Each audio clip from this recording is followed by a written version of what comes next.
नहमदुहु व नुसल्ली अला रसूलिहिल करीम अम्मा बाद फ़अऊज़ु बिल्लाहि मिनश शैतानिर रजीम बिस्मिल्लाहिर रहमानिर रहीम अस्सलामु अलैकुम व रहमतुल्लाहि व बरकातुहू।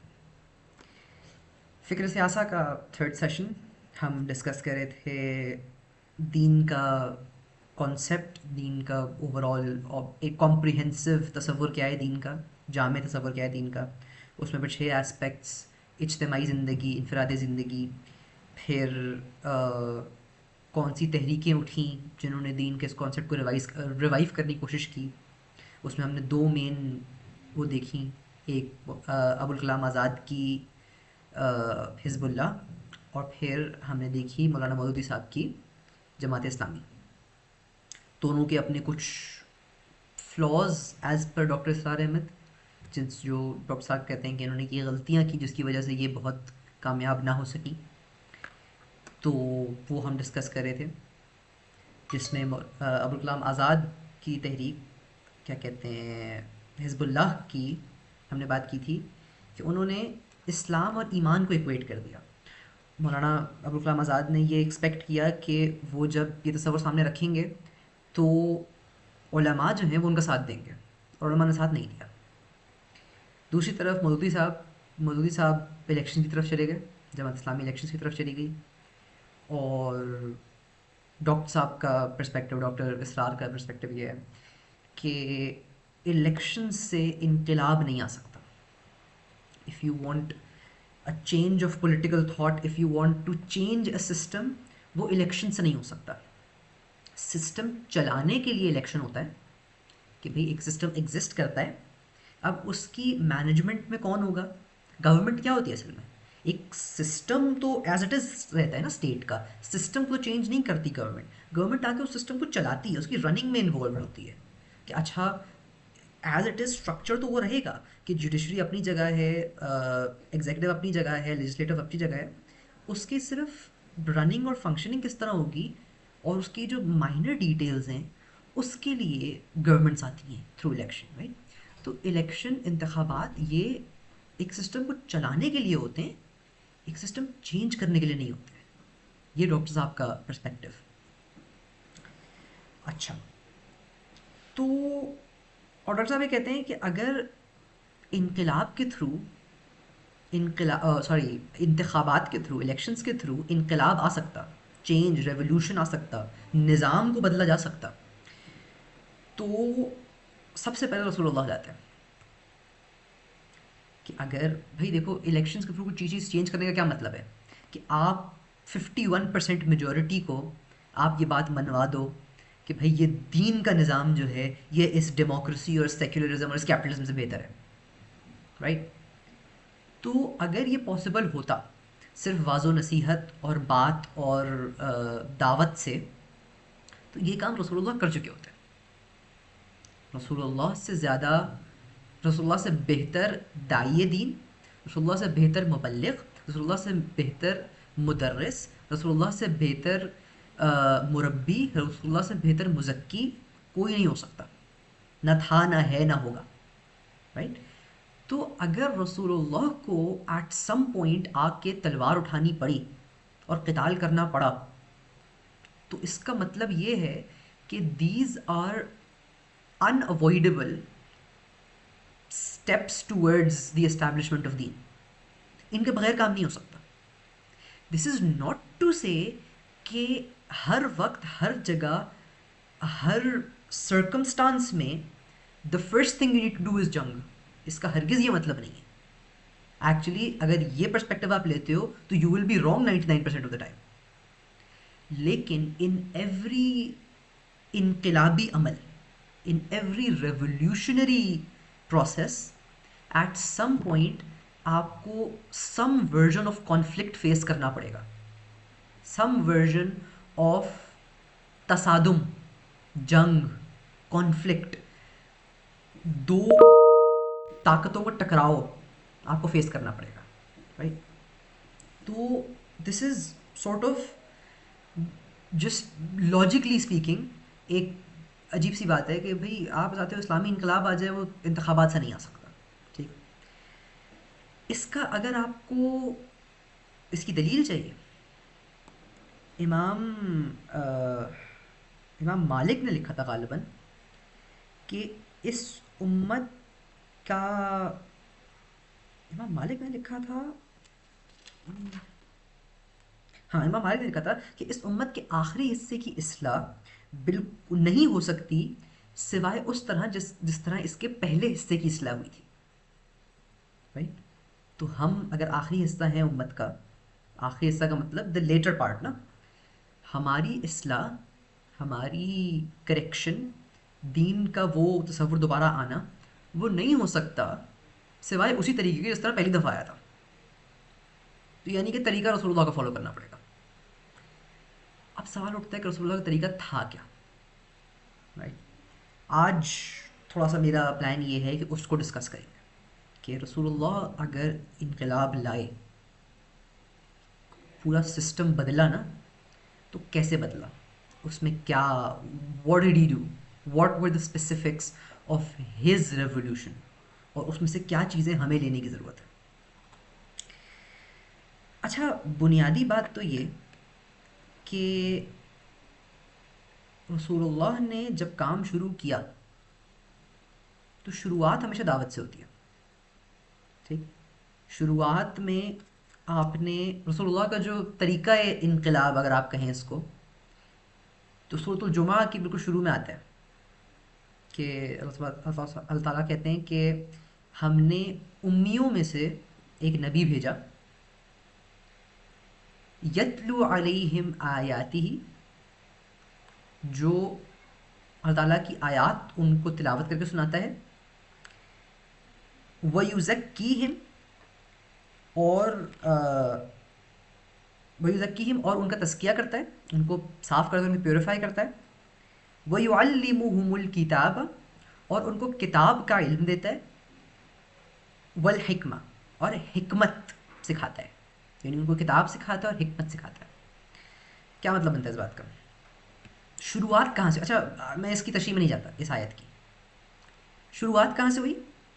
यतलु अलैहिम आयातिही, आयात पढ़कर उनको सुनाता है, उन पर आयात की तिलावत करता है। तो यानी कि अगर किसी भी इनकलाबी जद्दोजहद का आपको स्टार्टिंग पॉइंट चाहिए, उसका बिल्कुल जेनेसिस चाहिए, तो इट विल बी एक नज़रिया, उस नज़रिए की नशर व इशाअत। अभी मैं जनरल बात कर रहा हूँ, मैं इस्लामिक बात नहीं कर रहा। डॉक्टर साहब भी काम किया करते थे। डॉक्टर साहब कहते थे कि अब मैं जो है, जो इनकलाबी अमल है ना, मैं उसमें जनरल बात करूँगा, मैं इस्लाम की बात नहीं करूँगा, मैं सेक्युलर बात करूँगा। आप उसमें सीरत का रंग खुद भरे, जैसे जैसे मैं बात करता जा रहा हूँ आप देखते जाएं कि सीरत का कौन सा टाइम इस पर फिट आता है। ठीक। तो यतलु अलैहिम आयत, शुरुआत कहाँ से करनी है कि आपको कुरान पढ़ के सुनाना पड़ेगा, या जनरल बात करें तो एक रेवोल्यूशनरी आइडियोलॉजी चाहिए, एक रेवोल्यूशनरी आइडियोलॉजी, एक तसव्वुर, आइडियोलॉजी को क्या कहते हैं, नज़रिया। आपको एक इनकलाबी नज़रिया चाहिए। अच्छा, इनकलाबी नज़रिया कैसा? इनकलाबी नज़रिया ऐसा कि जो एग्जिस्टिंग सिस्टम हो, जो एग्जिस्टिंग निज़ाम हो, उसकी रूट्स पे, उसके बिल्कुल एसेंशियल पॉइंट्स पे वो तेशा बन के गिरे, तलवार बन के गिरे, उनको काटे, उनको अटैक करे। राइट। अगर तो एग्जिस्टिंग सिस्टम को वो अटैक नहीं करता, आपकी आइडियोलॉजी जो है, रेवोल्यूशनरी आइडियोलॉजी जो आपकी है, वो अगर एग्जिस्टिंग सिस्टम को अटैक नहीं करती, तो फिर रेवोल्यूशनरी आइडियोलॉजी नहीं है, इनकलाबी नज़रिया नहीं है आपका। फिर वाजो नसीहत है, फिर चीज़ें बदल जाएंगी, शायद थोड़ा बहुत आप चेंज कर लो, थोड़ा इम्प्रूव कर लो, लेकिन इनकलाब के लिए, रेवोल्यूशन के लिए, सिस्टेमिक चेंज के लिए आपको एक ऐसा नज़रिया, एक ऐसी आइडियोलॉजी चाहिए जो एग्जिस्टिंग सिस्टम पर तेशा बन के गिरे, उसको काटे, इसको अटैक करे। ठीक। This is step one of a revolution. Total 6 steps, actually 6 + 1 7 steps करेंगे हम, ठीक। उसमें स्टेप 1 इज़ आपकी एक रेवोल्यूशनरी आइडियोलॉजी हो, और उस रेवोल्यूशनरी आइडियोलॉजी की आप नशर व इशाअत करें, उसको पब्लिसाइज करें, उसकी दावत दें, ठीक। अब मैं इस पे वो नहीं कर रहा, मैं इसमें सीरत का रंग नहीं भर रहा, वो आप लोगों का काम है, आपने करना है, ठीक। किसी चीज़ में क्लैरिटी ना हो तो पूछ लो मुझसे कि भाई ये कौन सा पार्ट ऑफ सीरा है, लेकिन अभी मैं नहीं कर रहा, ठीक। तो आपकी एक रेवोल्यूशनरी आइडियोलॉजी हो, आप उसको पब्लिसाइज करना शुरू करें, स्प्रेड करना शुरू करें, उसकी पब्लिकेशन शुरू करें, और इसकी पब्लिकेशन में आपने हर वो तरीका यूज़ करना है, हर वो मीडियम यूज़ करना है जो उस वक्त एप्लीकेबल हो। अगर हम आज कर रहे हैं तो हमें सोशल मीडिया भी यूज़ करना है, हमें प्रिंट मीडिया भी यूज़ करना है, हमें इलेक्ट्रॉनिक मीडिया भी यूज़ करना है, हमने हर प्लेटफॉर्म यूज़ करना है। ऐसा ना हो कि हम सिर्फ किताबें रख के बैठ जाएं कि जी हम सिर्फ किताबें लिखेंगे, जिसने हमारा नज़रिया पढ़ना होगा वो हमारी किताब से पढ़ लेगा, वरना भाड़ में जाए। नहीं, फिर आप सकून से घर में बैठे, फिर आप इनकलाब नहीं आता आपका, ठीक। इनकलाबी नजर आपने इनकलाब लाना है तो आपका प्राइमरी प्रायोरिटी आपकी क्या है कि इनकलाब आए। तो उसके लिए लोगों तक बात पहुंचना ज़रूरी है ना, लोगों तक बात पहुंचेगी ही नहीं तो क्या खाक इनकलाब आएगा। तो आपको उस वक्त के मुरव्विजा जो राइज तरीके हैं, जो मेथड्स ऑफ कम्युनिकेशन, जो मीन्स ऑफ कम्युनिकेशन है, आपको उनको यूज़ करना पड़ेगा। ये सारा स्टेप 1, ठीक। स्टेप्स 2, अब जब आपने ये आइडियोलॉजी अपनी पब्लिसाइज कर दी तो फिर इसके रिजल्ट में इस बात को सुन के जो लोग आपकी तरफ अट्रैक्ट हों, जो लोग इस बात से इत्तेफाक रखते हो, जो लोग इसको मानते हो, उसको हाँ यार ये बात सही कर रहे हैं, उनको फिर जमा करना और उनकी एक जमात बनाना, उनको उनकी जमात साजी करना। अब ये है स्टेप 2 कि जो लोग इस दावत के अमल में, इस नज़रिए की नशर व इशाअत के बाद जमा हो गए हैं, इस नज़रिए से इत्तेफाक रखते हैं, अब उनकी एक जमात बनाई जाए। वो जमात कैसी हो कि उस जमात के अंदर की जो हायरार्की हो, जो रैंकिंग हो, it should have nothing to do with the existing system जो सोसाइटी में है। अच्छा, बाय द वे, हम ना थोड़ा सा, मैंने एक बात स्किप कर गया शुरू में, कि हमें ये ध्यान में रखना ज़रूरी है कि कोई भी इनकलाब जब आता है ना दुनिया में, एनी एनी रेवोल्यूशन, उसका जो कोर रीज़न होता है, जो कोर एम होता है, वो होता है जस्टिस, अदल का क़याम, ठीक। जब फ्रेंच रेवोल्यूशन आया तो फ्रेंच को क्या मसला था? फ्रेंच को मसला ये था कि उनकी मोनार्की जो थी, उनका जो किंगडम वाला सिलसिला चल रहा था, मुलूकियत जो थी, वो बहुत जालिम थी, वो जुल्म करती थी। तो दे वर लाइक नहीं, इसको हटाओ, हम डेमोक्रेसी लाएंगे। What were they after, what were they looking for? They were looking for justice, अदल, अदल की तलाश थी उनको, राइट। जब सोवियत वो आया, सोवियत यूनियन में कम्युनिस्ट रेवोल्यूशन आया, तो उनको क्या चाहिए था? देयर पॉइंट वाज कि भाई ये जो कैपिटलिज्म है, this is exploitative, this is मतलब ये इस्तेसाल करता है लोगों का, लोगों को एक्सप्लॉइट करता है लोगों को, तो ये आदिलाना नहीं, this is not a just fair system. We need communism because communism is a fair system, सबको बराबर मिलता है, उसमें इक्वालिटी होती है। What were they looking for? Looking for adl, justice, right? Same thing goes for इनकलाब मोहम्मदी। रसूलुल्लाह का जो इनकलाब है, उसकी कोर दावत क्या है कि एक जुल्म का सिस्टम एग्जिस्ट करता है, उसको रिप्लेस किया जाए किस सिस्टम से? इस्लाम के निज़ाम अदल इज्तिमाई से। आप सही से कहें, इस्लाम का निज़ाम अदल इज्तिमाई,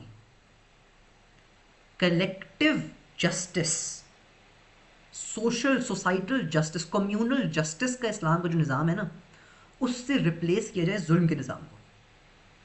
अच्छा, जुल्म bye the way is anything जो अपने हक से तजावुज़ कर जाए। तो किसी चीज़ का हक इतना है, उसको इतना देना या इतना देना, ये जुल्म है। ठीक। जब सियासी जुल्म होता है, पॉलिटिकल जुल्म होता है, तो उसको कहते हैं रिप्रेशन, जबर। राइट। जब इकोनॉमिक जुल्म होता है, माशी जुल्म होता है, तो उसको कहते हैं इस्तीसाल, एक्सप्लॉइटेशन। और जब सोशल माशरती जुल्म होता है, तो उसको कहते हैं डिस्क्रिमिनेशन। सही। इस बात, ये बात क्लियर है। आई एम अगेन, क्योंकि मैं बोल रहा हूँ और किसी का कोई रिस्पॉन्स नहीं आ रहा, तो आई एम अज्यूमिंग कि ये बातें समझ आ रही हैं। If you guys are not understanding, stop me, ask questions.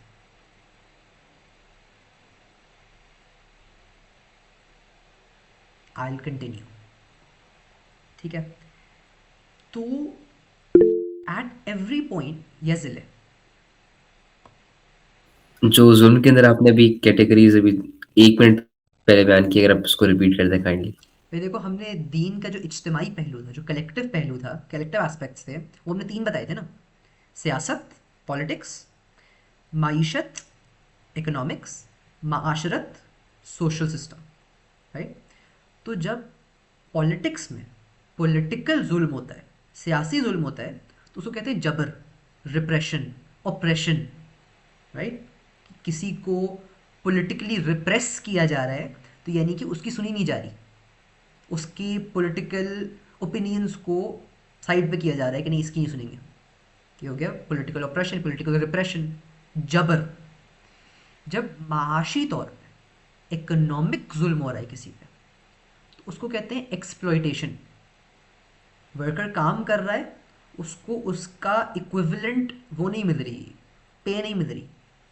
या कोई जो अभी बात करते हैं कि यूएस में जो शोर मचा हुआ है कि जी मिनिमम वेज जो है वो एक्सप्लॉइटेटिव है, कि एक बंदा 12 घंटे भी मिनिमम वेज पे काम करके मुश्किल से अपनी 2 वक्त की रोटी पूरी कर पा रहा है। तो ये एक्सप्लॉइटेशन है कि आई am not getting fair recompense, fair return मुझे नहीं मिल रहा।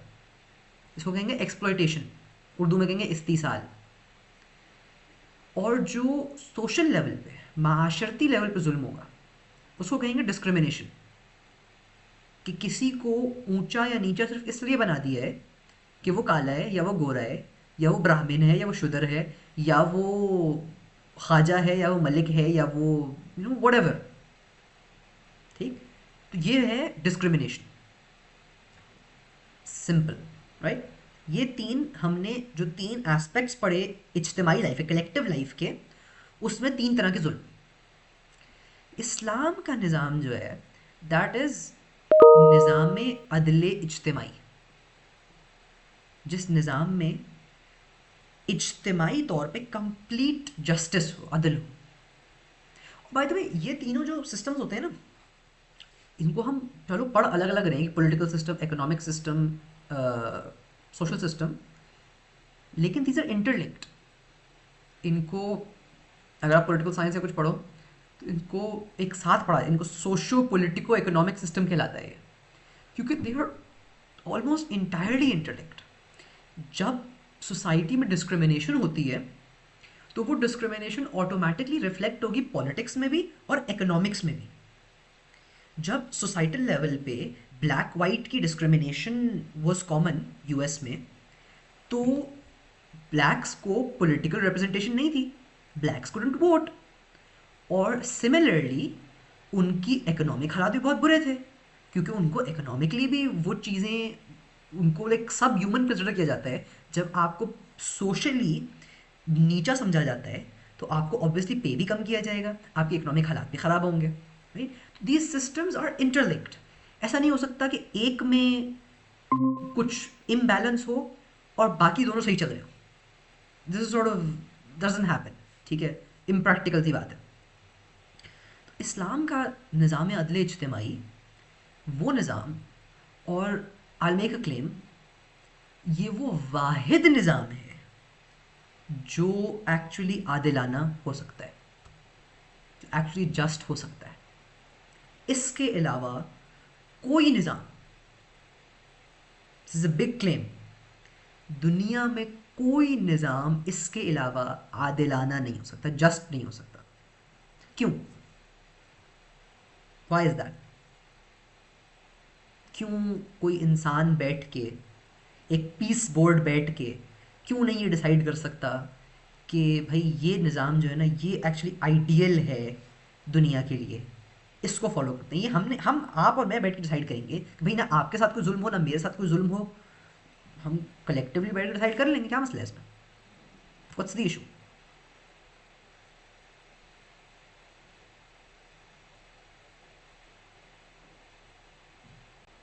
What do you think? क्यों नहीं हो सकता कि एक man made system, why can it not be just, fully just?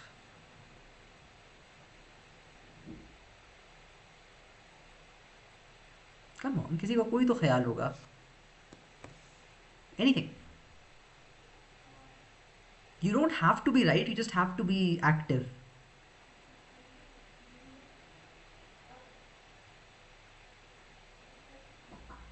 Bias हो जाएंगे in some points of views. This is the correct answer. Human nature is inherently biased. क्योंकि जो इंसान निज़ाम बनाता है वो किसी न किसी तरह किसी को फेवर करता है। अल्लाह के निज़ाम में सबसे, दैट्स द पॉइंट, कि इंसान आप जिस मर्ज़ी को बिठा लोगे उसकी अपनी कोई इनहेरेंट बायसेस होंगी। अगर मर्द बैठ के एक सिस्टम बनाएगा तो वो मर्द को फेवर करेगा, औरत को एट लॉस रखेगा। अगर औरत सिस्टम बनाएगी तो औरत को फेवर करेगी, मर्द को एट लॉस रखेगी। अगर जो सरमायादार हैं, इन्वेस्टर्स जो हैं, जो बिजनेसमैन हैं, वो सिस्टम बनाएंगे तो वो लेबर लॉज को बहुत, मतलब लेबर प्रोटेक्शंस को बहुत कम रखेंगे और मैक्सिमाइज करेंगे अपना बेनिफिट, कि मैं हम ज़्यादा से ज़्यादा इनसे काम ले सकें और कम से कम हमें इनको कुछ बेनिफिट्स देने पड़े। और अगर लेबर मिल के लॉज बनाएगी तो वो अपने बेनिफिट ज़्यादा से ज़्यादा रखेगी और काम कम से कम करेगी। अगर स्टेट अपैरेटस, गवर्नमेंट जो है, गवर्निंग पार्टी जो है, वो सिस्टम बनाएगी, वो निज़ाम, वो लॉज बनाएगी, तो वो ऐसा रखेगी कि गवर्नमेंट के पास ज़्यादा से ज़्यादा कंट्रोल रहे, ज़्यादा से ज़्यादा माइक्रो मैनेज कर सके, ज़्यादा से ज़्यादा कंट्रोल कर सके अपनी आवाम को, और आवाम के पास कम से कम फ्रीडम रहे।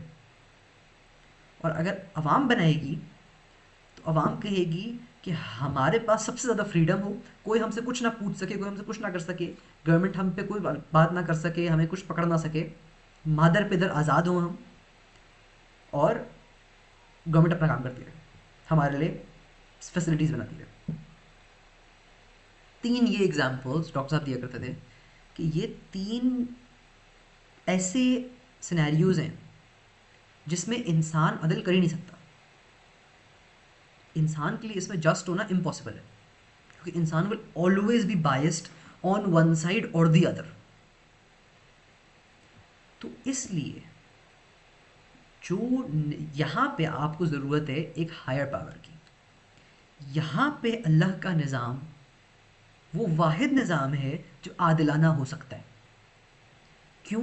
क्योंकि मर्द भी अल्लाह की मखलूक, औरत भी अल्लाह की मखलूक, सरमायादार भी अल्लाह की मखलूक, मजदूर भी अल्लाह की मखलूक, गवर्नमेंट जो चला रहे हैं वो भी अल्लाह की मखलूक, जो पब्लिक है वो भी अल्लाह की मखलूक। अल्लाह किसी उसमें बायस नहीं है, सब अल्लाह के लिए बराबर हैं। तो अल्लाह जो निज़ाम देगा that will be just, that will be आदिलाना, that will be purely balanced. लेकिन जो हम बनाएंगे उसमें कहीं ना कहीं कोई बायस होगा। अब इस बात को, अगेन सॉरी, ये बात थोड़ी सी एक साइड नोट था, ये मुझे शुरू में कर देनी चाहिए थी, मैं ये शुरू करने से पहले, स्टेप्स शुरू करने से पहले, लेकिन वो मैं भूल गया था तो इसलिए मैंने बीच में कर दी है। दोबारा स्टेप्स पे आते हैं। स्टेप्स में जनरल बात करो, इस्लामिक बात नहीं करा। पहली चीज़ हमने की इनकलाबी नज़रिया। तो मतलब क्या ये निज़ाम प्रॉफिट पीस अपॉन हिम भी नहीं बना सकते जो सबके लिए फेयर हो? अब ये मुश्किल सवाल आ गया ना। देखो, ideally speaking I can't speak to what रसूलुल्लाह कैन और कैन नॉट डू, लेकिन देखो एक तरफ तो वाली बात आ जाती है कि रसूल कोई काम नहीं करता, ये कोई बात नहीं करता सिवाय इसके जो वही किया जाता है उसकी तरफ, जो अल्लाह की तरफ से उसको बताया जाता है कि वो बात करता है। तो एक तरफ तो वो बात हो गई कि रसूल कोई काम करेगा तो अल्लाह की हिदायत के साथ ही करेगा। अब इसमें हम एक फ़िलोसॉफ़िकल नुक्ता अगर उठाएं कि भाई अगर अल्लाह की हिदायत इसमें ना हो तो फिर रसूल क्या करेगा, तो अब थोड़ा सा एक बहस बनाए बहस वाली टॉपिक खुल गया ये, इसकी को बहुत ख़ास फ़ायदा नहीं निकलता। बट आई वुड से कि अगर रसूल के पास अल्लाह की हिदायत नहीं है तो वो रसूल कैसा है? रसूल ही नहीं है फिर। या तो उसके पास अल्लाह की हिदायत होगी तो वो उसके मुताबिक काम करेगा, और अगर अल्लाह की हिदायत नहीं है तो फिर वो क्या मतलब रसूल नहीं है वो। तो इट्स सॉर्ट ऑफ ये वो वाला सवाल है कि क्या अल्लाह ताला ऐसी ऐसा एक पत्थर बना सकते हैं जो वो खुद भी ना उठा सके, ये वो वाला सवाल है। Right, I I personally think तो ये सवाल थोड़ा सा मतलब इट्स नॉट, इसका कोई ख़ास वो नहीं है, आउटकम नहीं है। रियलिस्टिकली बात करें तो रसूल के पास वो था, वही थी, तो उसकी बेस पर उन्होंने काम करना था, सिंपल। राइट, हम बात कर रहे थे रेवोल्यूशन के स्टेप्स की। स्टेप वन था आपका जो आइडियोलॉजी है, आपकी जो रेवोल्यूशनरी आइडियोलॉजी है उसको फैलाना। राइट, उसकी नशर व इशाअत, उसकी पब्लिकेशन। उसकी पब्लिकेशन के बाद जो लोग इंटरेस्ट ले, जो लोग आए आपके पास, उनको जोड़ना, उनको जमा करना, उनकी एक जमात बनाना। ये जमात कैसी हो कि इसकी हायरार्की, इसकी रैंकिंग्स जो हों, इसका जो स्ट्रक्चर बने, उसका आपके एग्जिस्टिंग सोसाइटी के सिस्टम से, निज़ाम से कोई लेना देना ना हो। अगर आपकी एग्जिस्टिंग सोसाइटी में वाइट्स को सुपीरियर और ब्लैक्स को इन्फीरियर काउंट किया जाता है तो आपकी इस जमात में ये नहीं होना चाहिए। आपकी जमात में वो चीज़ रिफ्लेक्ट नहीं करनी चाहिए कि क्योंकि ये बंदा गोरा है तो इसलिए इसको हम हायर रैंक पे रखेंगे, और क्योंकि ये बंदा काला है इसको हम लोअर रैंक पे रखेंगे। नहीं। अगर आपकी सोसाइटी में एक इकोनॉमिक वो है, क्या कहते हैं, एक स्ट्रक्चर है, एग्जिस्ट करता है, एक हाई क्लास, एक लो क्लास, एक मिडिल क्लास है, तो आपकी जमात में उसका कोई रिफ्लेक्शन नहीं होना चाहिए कि इस बंदे को हमने हाई रैंक पे इसलिए रखा है कि ये अपर क्लास का है और इसको लो रैंक पे इसलिए रखा है कि ये मिडिल क्लास का है। ये नहीं होना चाहिए। आपकी इस जमात की जो हायरार्की है, it should be based on one thing and one thing alone, कि जो आइडियोलॉजी थी, जो नज़रिया था, इनकलाबी जो रेवोल्यूशनरी आइडियोलॉजी थी, जो जिसकी रिजल्ट में लोग जमा हुए हैं, इस बंदे की इस आइडियोलॉजी के साथ कमिटमेंट कितनी है, ये बंदा कितना कमिटेड, कितना डेडिकेटेड है इस आइडियोलॉजी के साथ, कितनी कुर्बानी दी है इसने इस आइडियोलॉजी के लिए, कितना काम कर रहा है ये इस आइडियोलॉजी के लिए। जो जितना ज़्यादा काम करेगा, जितना ज़्यादा कमिटेड होगा, जितनी ज़्यादा कुर्बानी देगा, उसको उतना ऊंचा रैंक दिया जाएगा, उतना ऊंचा स्टेटस दिया जाएगा इस जमात में। राइट, तो ये हो गया इस जमात का एक एट्रीब्यूट। दूसरी बात ये जमात बहुत शदीद डिसिप्लिन होनी चाहिए। ये जमात वैसी होनी चाहिए जैसी टू सम एक्सटेंट, जितना ह्यूमनली पॉसिबल हो, सहाबा की जमात थी समओतात के मामले में। समिअना व अतअना, जब ऊपर से हुक्म आ गया तो हमने सुना और हमने माना, उसमें अगली बात हमने नहीं की।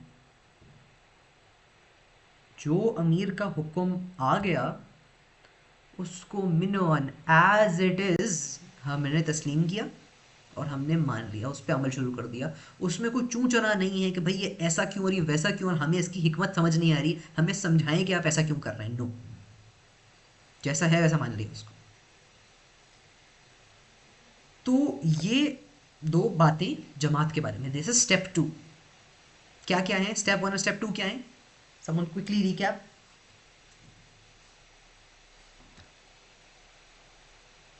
What's step one?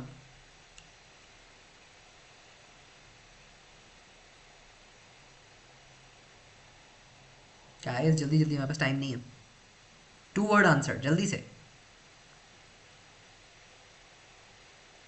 Publication through applicable means. किस चीज़ की पब्लिकेशन? मेन वर्ड स्किप कर गया। आइडियोलॉजी, जज़ाकल्लाह खैर। और step two is formation of जमात, जज़ाकल्लाह खैर। तो पहली चीज़ आपने नज़रिया, उस नज़रिए को आपने आम किया। दूसरी चीज़, उस नज़रिए के रिजल्ट में जो लोग आपके पास आए उनको आपने जमा किया, एक जमात बनाया, उनको फॉर्मेशन दी एक।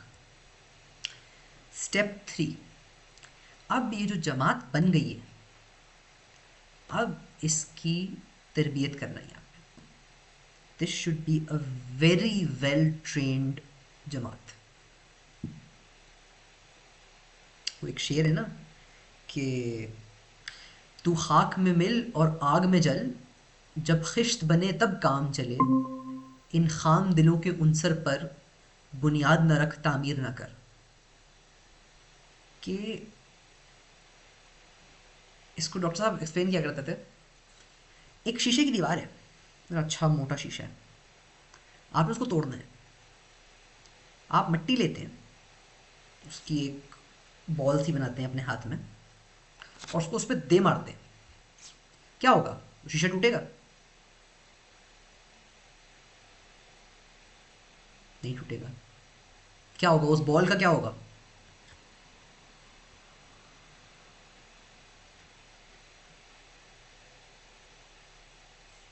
उस बॉल के साथ क्या होगा? बिखर जाएगी, टूट जाएगी। वो मिट्टी सारी बिखर जाएगी, उसको कुछ नहीं होगा। उस दीवार को, शीशे की दीवार को कोई फर्क नहीं पड़ेगा।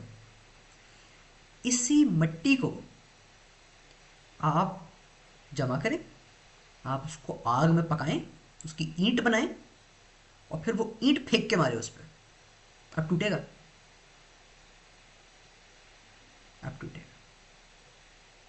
अब चीज़ सेम है, मटेरियल सेम है, लेकिन उसकी फॉर्मेशन, उसकी ट्रेनिंग, उसकी तरबियत, उसका एक बहुत बड़ा असर होता है किसी भी चीज़ के आउटकम पर।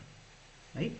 आप लोगों को बस ऐसे ही जमा करें, एक हजूम बनाएं, एक मॉब बनाएं और उस मॉब को कहीं ले जाएं किसी काम करने के लिए, आपका काम होगा कुछ नहीं, बिगड़ बहुत कुछ जाएगा।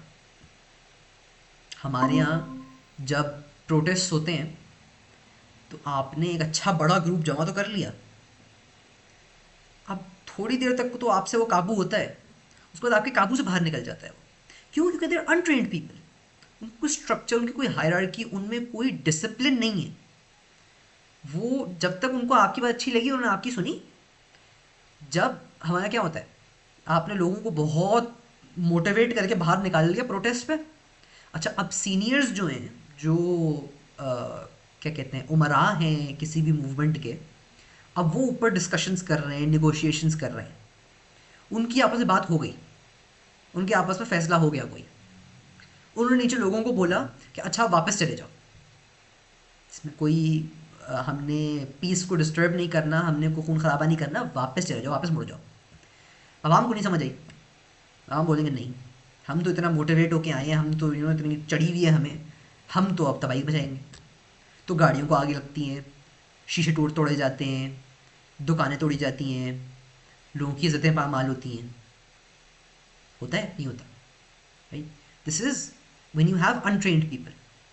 आपने जो ये जमात बनानी है, अगर आपने इनकलाब लाना है, तो आपकी जो जमात होनी चाहिए, this should be highly trained. इनमें डिसिप्लिन का वो वाला मादा होना चाहिए कि अगर अमीर ने कह दिया है ये रुक जाओ, तो फिर अगली कोई चूं चरा नहीं है, वहीं रुक जाओ। और अगर अमीर ने कह दिया है कि जाओ आगे, तो फिर आगे आग हो या तोप हो या बंदूक हो, फिर सवाल नहीं है, फिर जाना है आगे. There is not to question why, there is but to do and die. ये किसी ने एक पोम लिखी थी वर्ल्ड वॉर टू की, गालिबन सोल्जर्स के बारे में, कि एक अमीर एज इन लीडर, अमीर as in the leader, the head of the group, the head of the जमात. ठीक. तो क्योंकि थोड़ा सा कॉन्टेक्स्ट है तो मैं थोड़ा सा रिकैप कर देता हूँ थोड़ी देर में. तो किसी ने वो पोम लिखी थी और वो वर्ल्ड वॉर टू का एक स्पेसिफिक बैटल के बारे में थी. कहती कि सामने दुश्मन है, नज़र आ रहा है, उनकी फोर्टिफाइड पोजीशन है, और ऊपर से कमांड आ गई है कि प्रोसीड आगे, पुश. अब सबको समझ आ रहा है यहाँ पे कि ये कमांड गलत आई है, कुछ लैप्स इन कम्युनिकेशन है जिसकी वजह से ये ऑर्डर आया है. इस ऑर्डर को तुक नहीं बनता यहाँ पे, क्योंकि वी विल अचीव नथिंग आगे जाके, we will only lose, all of us will die. लेकिन फौजी डिसिप्लिन का तकाजा क्या है कि there is not to question why, there is but to do and die. अगर अमीर का हुक्म है तो फिर हर बंदा at the base level, at the ground level, अगर हर फौजी सवाल करने लग जाए कि फला हुक्म क्यों है, फला जगह पे हमने अटैक क्यों करना है.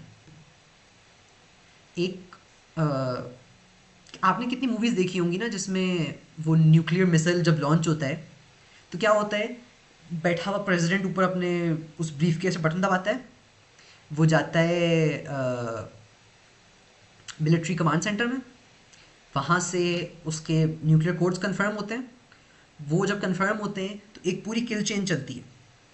वो चलती है हेडक्वार्टर्स से फील्ड हेडक्वार्टर, फील्ड हेडक्वार्टर से फ्लीट हेडक्वार्टर, फ्लीट हेडक्वार्टर से उस शिप या सबमरीन या जहाँ से भी वो लॉन्च होना है, उधर सीओ कंफर्म करता है, एक्सओ कंफर्म करता है, विजो वेपन्स ऑफिसर कंफर्म करता है, और उसके बाद नीचे एक जवान होता है जिसने वो फाइनल की टर्न करनी होती है फायरिंग की. अब अगर इस चेन में हर बंदा सवाल करने लग जाए कि ये क्यों हुआ, फलां मिसाइल क्यों फायर करना है, फलां जगह पे क्यों फायर करना है, तो जंग ख़त्म हो जाएगी, जवाब नहीं मिलेंगे, क्योंकि इसमें अच्छे खासी पूरी चेन है. राइट. मिलिट्री डिसिप्लिन एंटेल्स कि भाई जब ऊपर से ऑर्डर आ गया तो ऊपर के कुछ लोग, ऊपर का एक स्ट्रक्चर होना चाहिए कि भाई जो लीडर है, फिर जो 2IC है, जो सेकंड इंचार्ज है, फिर जो थर्ड इंचार्ज है, उनमें आपस में कुछ चेक एंड बैलेंस हो कि हाँ इसको कंफर्म कर लें. लेकिन एक दफ़ा नीचे ऑर्डर आ गया, उसके बाद there is not to question why. फिर अगर टैक्टिकल सुसाइड भी है तो you go and do it, उसमें फिर यू डोंट क्वेश्चन. राइट. तो ये वाला डिसिप्लिन, ये वाली ट्रेनिंग, ये वाली तरबियत इतनी समोतात इस जमात में होनी चाहिए कि जब ऊपर से हुक्म आ गया तो मानना है. दूसरी बात ये कि इनमें रेगुलर प्रैक्टिस, रेगुलर एक्सरसाइजेज होनी चाहिए जो इस समोतात को मेंटेन करे. जिस तरह मिलिट्री जंग तो शायद अभी कितने 80 साल होने को आए ना पाकिस्तान को, 80 साल में शायद मुश्किल से 80 दिन भी जंग में लड़ी हो, 80 दिन भी बहुत ज़्यादा होंगे, शायद 40 दिन में लड़ी हो. लेकिन हर साल एक्सरसाइजेज होती हैं, एक्सरसाइजेज पे अरबों रुपया लगता है, प्रैक्टिस हो रही है जंग लड़ने की. क्यों? ताकि वो वार्म्ड अप रहें, ताकि वो एक एबिलिटी लूज ना कर जाएं, उसको जंग ना लग जाए कि जब एक्चुअली जंग लड़ने का मौका आए तो सब आउट ऑफ प्रैक्टिस हो. उस प्रैक्टिस को मेंटेन रखें. तो समोतात की भी जो इनकी तरबियत, जो इस जमात की ट्रेनिंग है, उसमें कांस्टेंट, कंसिस्टेंट, रिपीटेड प्रैक्टिस रहे. और तीसरी बात, अगर तो ये हम इस्लामी इनकलाब की बात कर रहे हैं, पहले तो हम जनरल बात कर रहे थे ना, अगर हम इस्लामी इनकलाब की बात कर रहे हैं तो फिर इस जमात के मेंबर्स की रूहानी तरबियत भी होनी चाहिए, स्पिरिचुअल ट्रेनिंग भी होनी चाहिए, क्योंकि एक एडिशनल काम है ना, एक रूहानी इनकलाब है जो हमने लाना है. It's not just a worldly revolution, एक नज़रिया, क्योंकि हमारा रूहानी है तो इसलिए उसमें एक रूहानी तरबियत भी ज़रूरी है। जिनके रुतबे हैं सिवा, उनकी सिवा अच्छी है, उनकी सिवा मुश्किल है। क्योंकि काम हमारा एक स्टेप और आगे है, तो इसलिए उसके लिए स्टेप्स में भी एक एडिशन और है। ये हो गए 3 स्टेप्स। लेट्स रिपीट तीनों स्टेप्स। पहला था कि एक रेवोल्यूशनरी आइडियोलॉजी फॉर्म करना और फिर उसको पब्लिसाइज करना। दूसरा ये था कि इस आइडियोलॉजी को में इंटरेस्ट लेके, इस आइडियोलॉजी को सुन के जो लोग आपके पास आए, उनकी एक जमात बनाना, एक डिसिप्लिन, एक मुनज़्ज़म, एक समोतात वाली जमात बनाना। तीसरा ये था कि इस जमात की तरबियत करना। ठीक, ये 3 स्टेप्स तो अभी विदाउट एनी, बाहर अभी कुछ भी नहीं किया आपने, अभी सारा इंटरनल काम चल रहा है। तो जब आप ये काम करेंगे ना, जब भी आप किसी निज़ाम के, किसी सिस्टम के अगेंस्ट बात करेंगे, जब भी आप एक रेवोल्यूशनरी आइडियोलॉजी लाएंगे, तो जो एग्जिस्टिंग सिस्टम होगा उसमें जो लोग होंगे, उसमें कुछ लोगों के वेस्टेड इंटरेस्ट होंगे। वेस्टेड इंटरेस्ट से मुराद कि उनके, यार वेस्टेड इंटरेस्ट समझ आता है ना सबको, ये किसी को नहीं समझ आता, उसको एक्सप्लेन करूँ।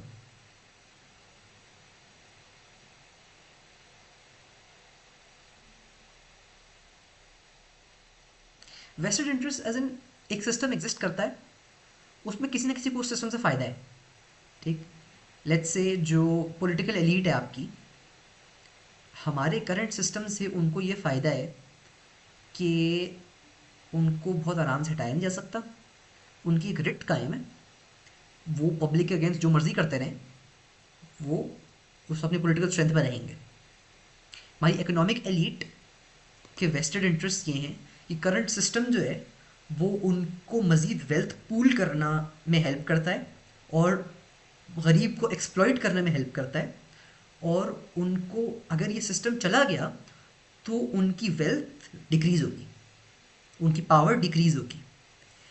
जो same with social, sorry, political system के जो पॉलिटिकल एलीट है, अगर ये सिस्टम चेंज हुआ तो पॉलिटिकल एलीट भी चेंज होगी ना, तो उनकी पावर छिन जाएगी।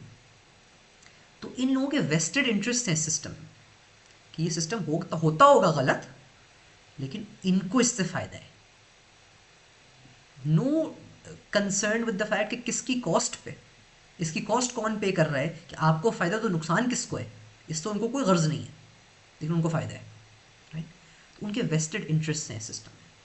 जब आप सिस्टम के अगेंस्ट बात करेंगे तो ये लोग आपके अगेंस्ट होंगे। अच्छा, शुरू में तो ये लोग मजाक उड़ाना, इस्तेज़ा, इंसल्टिंग, उस पे रहेंगे। ठीक, क्योंकि आपके पास अभी कोई पावर ही नहीं होगी, बिल्कुल शुरू शुरू की बात है ना। हाँ, अभी आपने अपनी आइडियोलॉजी को पब्लिसाइज करना शुरू की और बहुत छोटी सी जमात है आपकी, अभी आपके पास कोई पावर है ही नहीं, वो है ही नहीं, आपको क्या सीरियसली लिया जाए। वो लोग मजाक में वो करते हैं कि यार क्या बच्चों वाली बातें कर रहा है, क्या मतलब आइडियलिस्टिक बातें कर रहा है, कभी हकीकत हो ही नहीं सकती ये चीज़ें। राइट, ये मजाक है।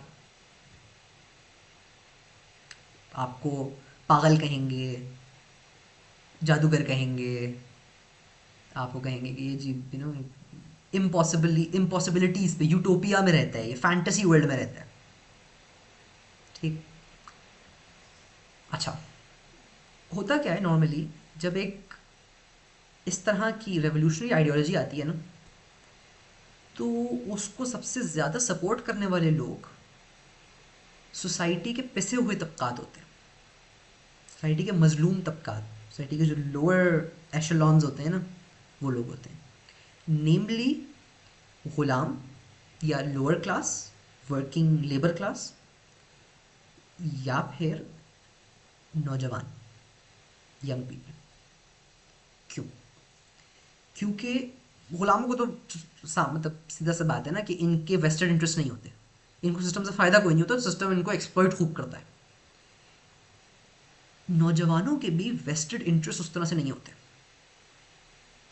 बेशक वो इनडायरेक्टली फ़ायदा उससे उठा रहे हो, बेशक इनडायरेक्टली उनकी बाप दादा की जो वेल्थ हो, जिसमें वो वही अय्याशी वाली ज़िंदगी गुजार रहे हों, वो आती उसी सिस्टम से, वो उस एक्सप्लोइटेशन से आती हो। लेकिन उनको डायरेक्टली उसमें वो वेस्टेड इंटरेस्ट नहीं होते, वो इनडायरेक्ट एक इंटरेस्ट है ना, कि बाप दादा का इंटरेस्ट है जिससे मैं फ़ायदा उठा रहा हूँ, मेरा अपना इंटरेस्ट नहीं है। तो दे आर मोर लाइकली, और उनको क्योंकि अभी ज़रा फितरत भी सलीम होती है, फितरत में भी वो चीज़ नहीं होती, खून गर्म होता है, कुछ एक अंदर एक हरारत होती है कि यार कुछ करना है, कुछ दुनिया बदलनी है, एक वो कीड़ा होता है इंसान के अंदर, राइट। तो वो सोशल जस्टिस वॉरियर्स वाला एस्पेक्ट, ये यंग पीपल वो भी इसमें आते हैं, नौजवान भी इसमें आते हैं कि यार कुछ देखो यार, ये बात अच्छी लग रही है, कुछ बदल के देखते हैं सिस्टम को। तो ये दो लोग ज़्यादातर आपके पास आते हैं। अच्छा, इन दो ग्रोहों को, गुलामों को, लोअर क्लास को, और नौजवानों को जब आपके पास आता देखते हैं, आपकी जमात में आता देखते हैं, तो जिनके वेस्टेड इंटरेस्ट होते हैं वो अब मज़ीद मजाक उड़ाना शुरू करते हैं कि यार ये क्या, मतलब बच्चों वाली हरकतें हैं कि ये 4 गुलाम और 5 ये हमारे ही बच्चे, इनको इसी सिस्टम में पाल पोस के बड़ा किया है, ये नमूने बात करते हैं रेवोल्यूशन की और इनकलाब की। ये कौन सी क्या ड्रामेबाजी है ये, राइट। मज़ीद इस्तेज़ा, क्योंकि उन्होंने अपने वेस्टेड इंटरेस्ट प्रोटेक्ट करने हैं ना, तो they try to discredit you, they try to discredit this group, ये जमात, इसको डिस्क्रेडिट करने की कोशिश की जाती है। अच्छा, आहिस्ता आहिस्ता मज़ीद बढ़ती है। एक पॉइंट आता है जब आप एक कंसिडरेबल स्ट्रेंथ पे आ जाते हैं, फिर जो वेस्टेड इंटरेस्ट वाले लोग होते हैं ना, उनको सही खटका लागा होता है। उनको होता है कि यार अब मसला होता जा रहा है, अब ये मज़ीद स्ट्रॉन्ग हुए तो ये हमारे अगेंस्ट आके खड़े हो जाएंगे और हमें, मतलब हम कुछ कर नहीं पाएंगे। तो फिर वो परसिक्यूशन शुरू करते हैं कि इनको उठाओ जेल में डाल दो, इनको, इनके अगेंस्ट पब्लिक कैंपेन शुरू कर दो, स्मीयर कैंपेन शुरू कर दो, इनको परसिक्यूट करना शुरू कर दो, इनको टॉर्चर करना शुरू कर दो। ये यही नौजवान जो हमारे टुकड़ों पे पल के, इसी सिस्टम के टुकड़ों पे पल के बड़े हुए हैं, इनको ज़रा इसी, ये जो इनके पास अयाशियाँ जो आसाइशें हैं ना, ज़रा छीनो इनसे, 2 रात रखो इनको लॉकअप में, रख पता जाएगा इनको, सारा इनकलाब निकल आएगा इनमें से। अब ये वो वेस्टेड इंटरेस्ट्स अपने प्रोटेक्ट करने के चक्कर में वो फिर भूल जाते हैं कि कौन किसका क्या लगता था। चलो, जिस नौजवान आता ऐसे बैकग्राउंड से है कि उसने इन इंटरेस्ट को वो किया है, बेनिफिट किया है इनसे, किसी का अब्बा कोई एमएनए था, किसी का दादा, किसी का चाचा कोई बड़ा मिनिस्टर था, सिस्टम से बेनिफिट किया है ना, इस सिस्टम की बहुत सारी अयाशियाँ यूटिलाइज की हैं। वही चाचा उठा के साइड करेगा कि बेटा, इतनी जो तुम अयाशियाँ ड्राइवरों और एसी में घूम रहे थे ना, वो सब छीनेगा, बंद कर देगा अंदर, रहो ज़रा 2 दिन गर्मी में लॉकअप में, पता चले तुम्हें, सारा इनकलाब बाहर आ जाएगा। तो अब ये, अब वो देखना, अब वो भूल गए हैं कि भाई सामने कौन है, मेरा अपना है या को पराया है। अब क्योंकि इंटरेस्ट जो हैं वो इंसान को अंधा कर देते हैं। इस पॉइंट पे आके जब ये टॉर्चर और ये मार और ये दर्द शुरू होगा, अब इस जमात को they need to buy time, क्योंकि अभी तक ये इतने पावरफुल नहीं हो कि सिस्टम को आउटराइटली चैलेंज कर सके, सिस्टम से जाके लड़ सके। अभी इतने पावरफुल नहीं है ये, ठीक। अगर ये पावरफुल होते तो जाके लड़ देते, लेकिन अभी पावरफुल नहीं है। तो अभी they need to buy time. इस मरहले पे, इस स्टेप पे इनको क्या करना पड़ेगा, इनको सब्र महज करना पड़ेगा, पैसिव रेजिस्टेंस। यहाँ पे ये मारे खाएंगे, ये जेलों में रहेंगे, ये टॉर्चर होंगे, लेकिन ये जवाबी कार्रवाई कुछ नहीं करेंगे, not even in self defence. ये टर्न द अदर चीक वाला माहौल होगा कि मार खा रहे हैं, ठीक है, इधर मारोगे इधर भी मार लो, हम जवाब में कुछ नहीं करेंगे। तुम डंडे मारो, तुम छर्रे मारो, तुम टीयर गैस फेंको हम पे, या तुम गोलियां मारो, हम रिटर्न में कुछ नहीं करेंगे। शहीद हो जाएंगे लेकिन हम जवाब नहीं देंगे। हाँ, अपनी बात पे डटे रहेंगे, अपनी बात से पीछे नहीं हटेंगे कि हम जो कह रहे हैं कि आइडियोलॉजी ये है और नज़रिया ये है और इनकलाब ऐसा आना चाहिए, इससे पीछे नहीं हटेंगे, ये बात करते रहेंगे। ये है स्टेप 4 ऑफ इनकलाबी जिद्दोजहद, द रेवोल्यूशनरी प्रोसेस। स्टेप 4, इससे होता क्या है, मकसद क्या है इस बात का? यहाँ पे what you doing is you buying time. क्योंकि हर माशरे में 3 तरह के ग्रोह होंगे। एक वो जिनके वेस्टेड इंटरेस्ट हैं, एक वो जो रेवोल्यूशनरीज हैं, जो इनकलाबी हैं, जो एक्चुअली मैदान में उतरे हैं कि भाई हम इनको अपोज करते हैं। लेकिन एक बहुत बड़ी साइलेंट मेजोरिटी होती है। ओप्रेस ये भी हो रही होती है, इसके वेस्टेड इंटरेस्ट नहीं होते, लेकिन इनमें वो करेज, इनमें वो हिम्मत नहीं होती कि अभी उठ के सिस्टम के अगेंस्ट कुछ बात करें। तो साइलेंट मेजोरिटी होती है, गूंगे होते हैं, बहरे नहीं होते। They are dumb but not deaf. बोलते नहीं हैं लेकिन सुनते सब हैं। तो वो देख रहे होते हैं, वो सुन रहे होते हैं, जब इनको मार पड़ रही होती है ना, चीखें उनको, वो सुन रहे होते हैं।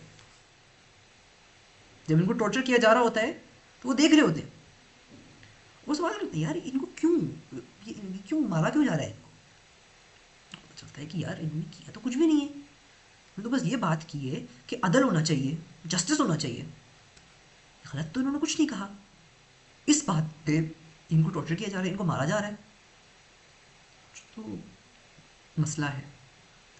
तो इस साइलेंट मेजॉरिटी की जो सिंपथीज होती हैं, जो दिली हमदर्दियाँ होती हैं, वो अब इन इनकलाबियों के साथ हो जाती हैं, रेवोल्यूशनरीज के साथ हो जाती हैं। वो इनके साथ सिंपथेटिक हो जाते हैं और इन रेवोल्यूशनरीज को टाइम मिल जाता है अपनी दावत और अपनी तरबियत बढ़ाने का। क्योंकि अभी भी जब सिस्टम आपको परसिक्यूट करना शुरू भी करता है ना, तो इमीजिएटली परसिक्यूशन 100 पर नहीं चली जाती। इमीजिएटली वो ढूंढ ढूंढ के मारने नहीं लगते, आहिस्ता आहिस्ता इंक्रीज करती है। एक, आप ऐसा नहीं हो सकता कि आपने आज परसिक्यूशन शुरू की, आपने कहा सबको खड़ा करके गोलियां मार दो, रिवॉल्ट हो जाएगा, कू हो जाएगा। जो नीचे सिपाही खड़ा हुआ है ना, जिसको आपने बोला उसको मार दो, वो आपको मार देगा। तो भाई ये कौन सा मजाक है? इन्होंने तो अभी तो इतना सिवियर इन्होंने कुछ नहीं किया कि हम इनको मारने लगे। हाँ, अगर आपने सेल्फ डिफेंस में हाथ उठा लिया तो अब आपने उनको जवाब दे दिया कि हाँ देखो ये वायलेंट लोग हैं। अब वो इस नैरेटिव को स्पिन करेंगे। अब वो पब्लिक में जो न्यूज़ आएगी ना, वो ये आएगी कि देखो इन्होंने हमारे पुलिस फोर्सेस पे गोलियां चलाई, इसलिए हम इनको मार रहे हैं।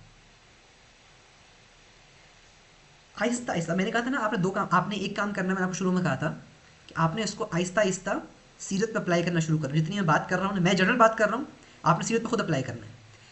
एक और काम करते जाएं, आहिस्ता आहिस्ता हमारी करंट सिचुएशन में अप्लाई करते जाएं। क्या ये चीज़ें हमारे साथ नहीं होती, इस मुल्क में नहीं होती, ठीक? तो आपने उनको जवाब नहीं देना, आपको बिल्कुल ख़त्म कर देने का ना, कि भाई ये तो वायलेंट हैं, ये टेररिस्ट हैं, ये एक्सट्रीमिस्ट हैं, ये मुल्क दुश्मन हैं, इनको पकड़ के मारो। आपने उनको उस बात का एक्सक्यूज़ नहीं देना। आपने अपनी आइडियोलॉजी पर डटे रहना है, लेकिन अभी हाथ नहीं उठाना। अच्छा, इसने आपको क्या दिया? आपको टाइम दिया, आपकी दावत बढ़ी, साइलेंट मेजोरिटी की सिंपथीज आपके साथ आ गई, आपकी जमात को स्ट्रांग होने का टाइम मिला। अब जब आपकी जमात इस पॉइंट तक आ गई, इतनी स्ट्रांग हो गई कि अब एक्चुअली पंगा लिया जा सकता है, अब एक्चुअली सिस्टम को छेड़ा जा सकता है, तो अब आएगा टाइम स्टेप 5 का, विच इज़ एक्टिव रेजिस्टेंस, इकदाम। अब आपने स्टेप्स लेना शुरू कर दिया। अब आप आएंगे और आप सिस्टम की किसी दुखती रग को, इस निज़ाम की किसी रेड लाइन को आप छेड़ेंगे।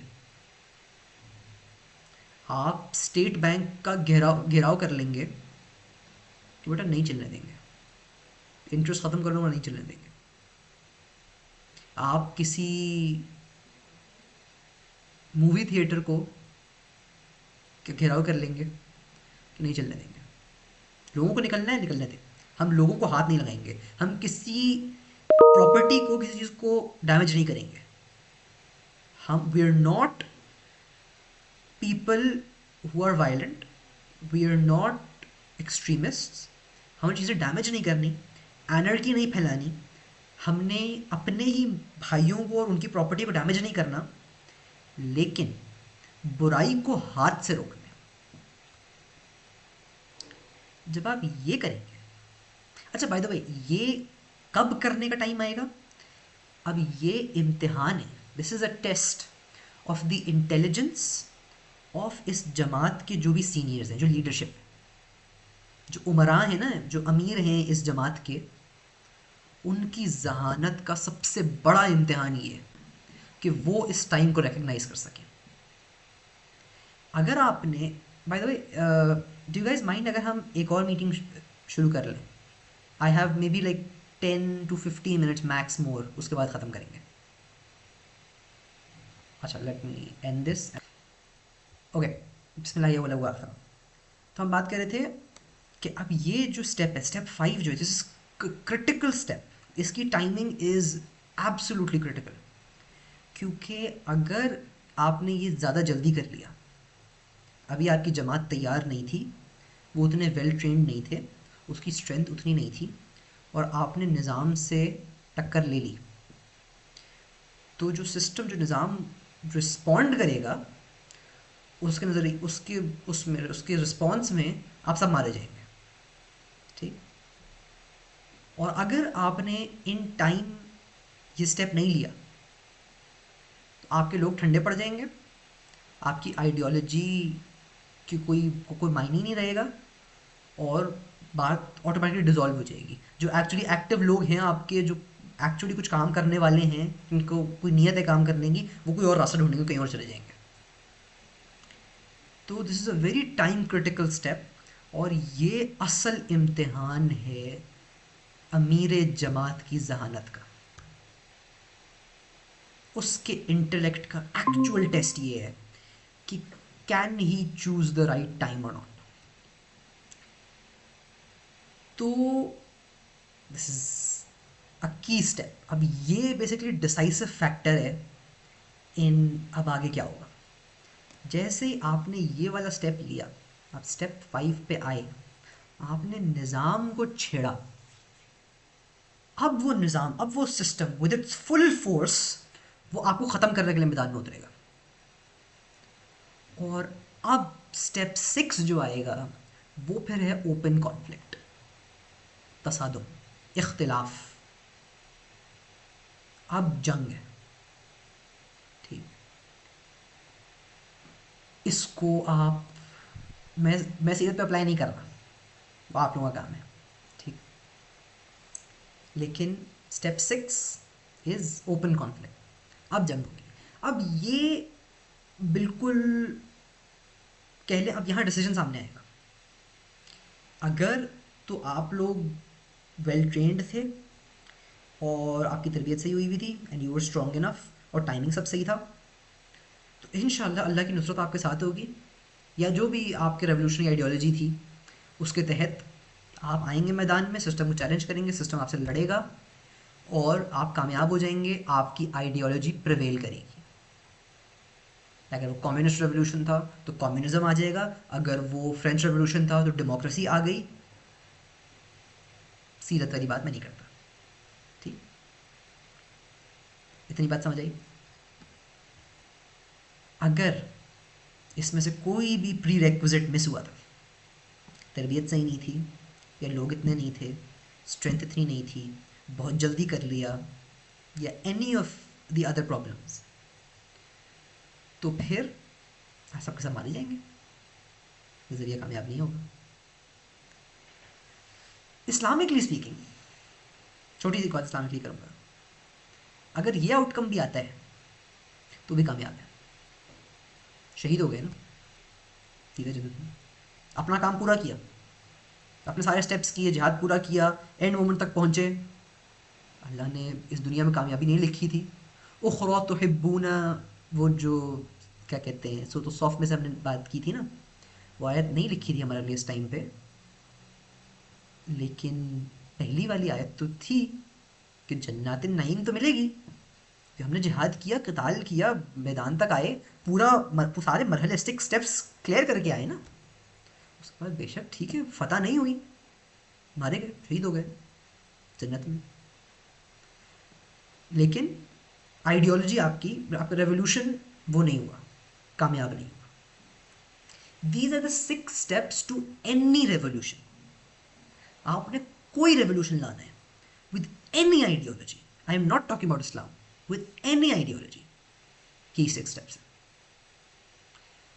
और इसके बाद जो मैंने कहा था, एक 6+1 कहा था ना, जब एक दफ़ा एक जगह पर रेवोल्यूशन आ जाएगा, तो किसी भी रेवोल्यूशन के ट्रू आइडियोलॉजिकल रेवोल्यूशन होने का सबूत ये होता है, प्रूफ ये होता है कि वो एक्सपैंड करता है।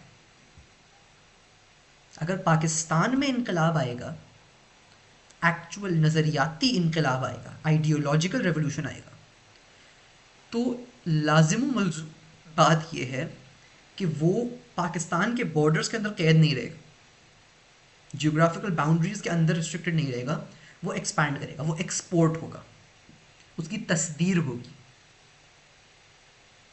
दिस इज स्टेप 7, बट ये बाद में आता है, रेवोल्यूशन के बाद, आफ्टर मैथ में फिर ये आता है। ठीक, लेट्स रीकैप। स्टेप 1 आइडियोलॉजी, उसकी पब्लिकेशन। स्टेप 2 जमात साजी, जमात बनाना उस आइडियोलॉजी पे। स्टेप 3 जमात की तरबियत। स्टेप 4 पैसिव रेजिस्टेंस, सब्र करना। स्टेप 5 एक्टिव रेजिस्टेंस, इकदाम, छेड़ना। स्टेप 6 अब मुकाबला, तसादम, कॉन्फ्लिक्ट। और फिर स्टेप 7 उसको एक्सपोर्ट करना। अब हु इज गना put Sira in these 6 steps? जल्दी से कौन सीरा को इन 6 स्टेप्स में डाल के बता सकता है कि कौन से स्टेप पे सीरा का कौन सा पहलू आता है?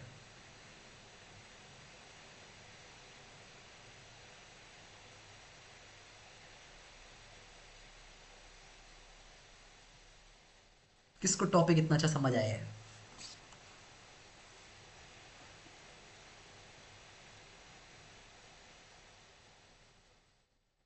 भाई हमने 6 स्टेप्स की बात की ना, इन 6 स्टेप्स, 6 के 6 स्टेप्स को सीरा के किसी एक एस्पेक्ट, किसी एक एरा से आप वो करें, एक्सप्लेन करें कि भाई अगर हमने स्टेप 1 में बात की कि आइडियोलॉजी, तो व्हाट वाज द आइडियोलॉजी इन सीरा।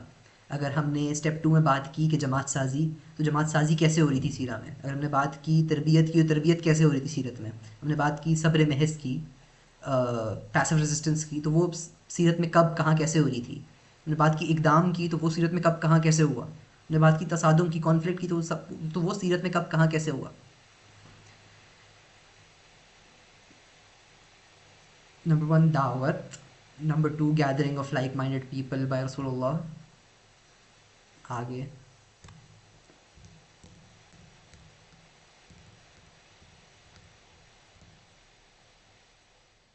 अच्छा, बाय द वे एक जनरल बात, एक और बात बता दूं मैं, या you can open your mic if you are comfortable with that. एक जनरल बात बीच में एक बता दूं मैं, ये कि जो हमने पहले 3 स्टेप्स बात की ना, ये तो एक लूप है, ये चलता रहेगा। आप दावत देते रहेंगे, लोग आते रहेंगे, उनको आप जमात में शामिल करते रहेंगे, उनकी तरबियत करते रहेंगे। ठीक, अभी लेट्स से एक बंदे ने साल पहले ज्वाइन की थी, उसकी तरबियत एक स्टेप तक, एक मतलब एक लेवल तक पहुंच गई है। एक बंदा आज ज्वाइन करता है, उसकी भी तरबियत शुरू हो रही है, अब इसकी भी तरबियत चलती जा रही है, इसकी भी चलती जा रही है। तो ये एक लूप, कॉन्स्टेंट लूप चलता जा रहा है, लोग आते जा रहे हैं, उनकी तरबियत चलती जा रही है, आते जा रहे हैं, तरबियत चलती जा रही है, राइट। और this happens along side with step 4, जो पैसिव रेजिस्टेंस है ना, कि लोग वेस्टेड इंटरेस्ट अपोज कर रहे हैं, हम सब्र कर रहे हैं, सब्र महज है, तो वो साथ साथ होता रहेगा, सब्र महज होता रहेगा, तरबियत, दावत, तंजीम साथी चलती रहेगी, राइट। Just a clarification.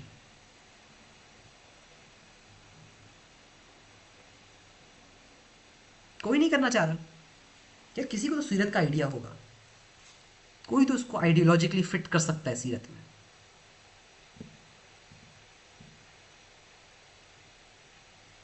चलो आई एक्सप्लेन।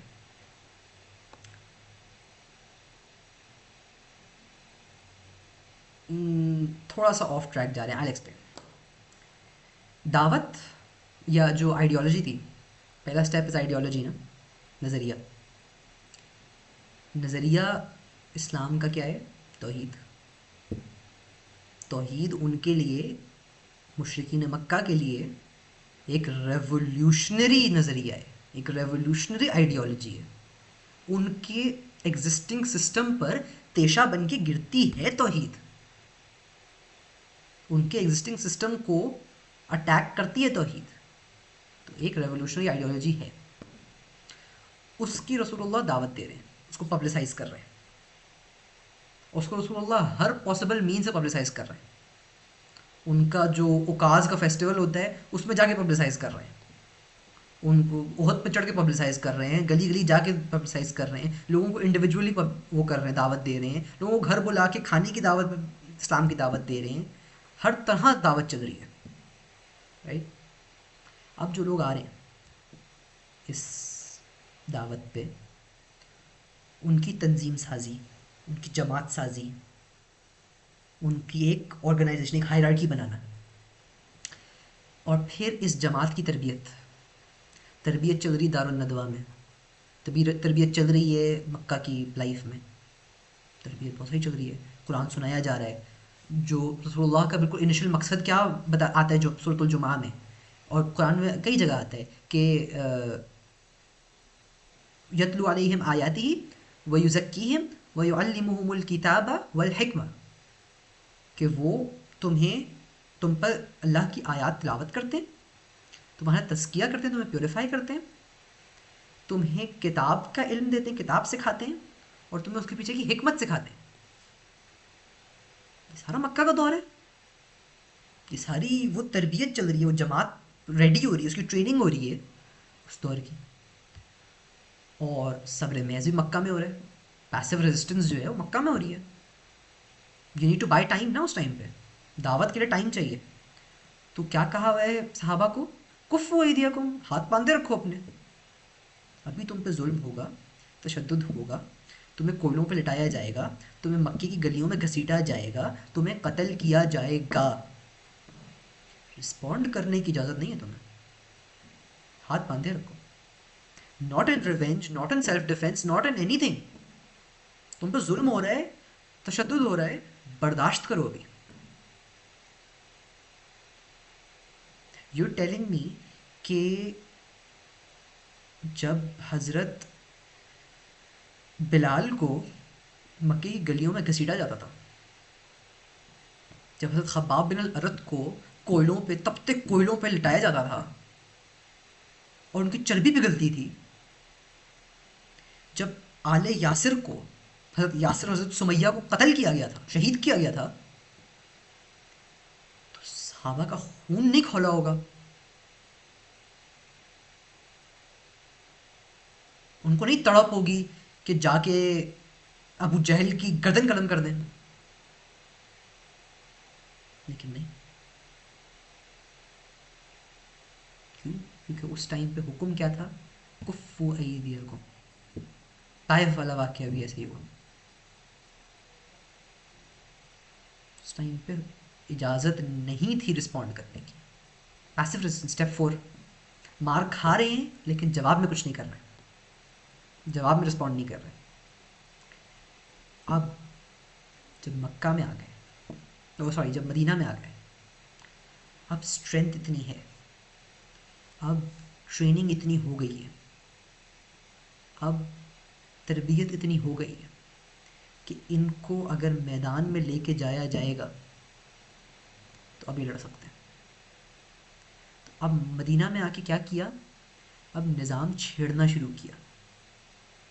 जब मदीना में आ गए तो कुरैश को तो कोई मसला नहीं था, कुरैश तो कहते अच्छा वो जान छूटी यार हमारी, तो हमने जाके छेड़ा था, तो हम उनके जाके उनके तिजारती काफिलों में उंगली कर रहे थे, हम जाके उनको इंटरसेप्ट कर रहे थे।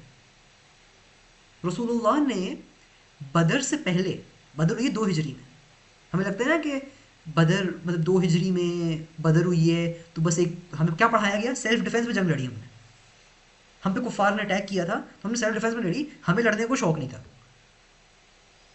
हमने प्रोवोक किया था, हम लड़ने गए थे। बदर से पहले 8 मुहिम्मात, 8 दस्ते, 8 प्लेटून्स, 8 मिशंस रसूलुल्लाह ने भेजे थे कि जाओ जाके कुरैश के जो ट्रेड कैरावैन्स हैं उनका पीछा करो, उनको इंटरसेप्ट करो। बदर was not a planned war. बदर में जब मुसलमान निकले थे ना तो जंग के इरादे से नहीं निकले थे, वो अबू सुफियान का एक काफिला था, उसको इंटरसेप्ट करने के इरादे से निकले थे। वो तो अबू सुफियान को क्योंकि जाते हुए इंटरसेप्ट करने की कोशिश की थी और वो निकल गया था, हमारे हाथ नहीं आया था। तो वापस आते हुए उसने मक्का वो भिजवाया, मैसेज भिजवाया कि भाई ये मुसलमान हमें इंटरसेप्ट करने की कोशिश कर रहे हैं, तो हमारे प्रोटेक्शन के लिए फ़ौज भेजो। तो फ़ौज आई मक्का से, तो वहाँ हमें लड़ना पड़ गया। हम जंग के इरादे से गए नहीं थे, हम तो उसको इंटरसेप्ट करने गए थे। हम उनके ट्रेड कैरावैन्स छेड़ रहे थे, हम उनका सिस्टम छेड़ रहे थे, इस उम्मीद से कि जब हम छेड़ेंगे तो वो आएंगे मैदान में और हमें इखलाकी जवाज़ मिल जाएगा जंग करने का। हमें अब मौका मिलेगा कॉन्फ्लिक्ट का, हक और बातिल को आपस में टकराने का मौका मिलेगा।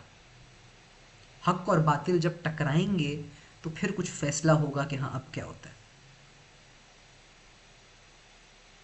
ये है रेवोल्यूशनरी प्रोसेस जो मैंने 6 स्टेप्स बताए ना। डॉक्टर साहब के काम है सारा, इसमें मेरा कोई कमाल नहीं है, ये सारी डॉक्टर साहब की फ़िलासफ़ी है, डॉक्टर स्टार की। ये रेवोल्यूशनरी प्रोसेस जनरल, और फिर उसको सीरत पे अप्लाई किया हुआ। इंशाल्लाह अपकमिंग सेशंस में, not necessarily in the very next session, but upcoming sessions में इसमें हम बात करेंगे कि अगर आज देखो, अगर इनकलाब आना है तो इसी तरीके से आना है, स्टेप्स ये फॉलो करने। अब इसमें क्या ट्वीक्स आएंगी, क्या माइनर अमेंडमेंट्स आएंगी आज की सिचुएशन को मद्देनज़र रखते हुए, उसको फिर इंशाल्लाह कभी बाद में डिस्कस करेंगे। ठीक, एनी क्वेश्चन सो फार, एनी क्वेश्चन आज के सेशन में से?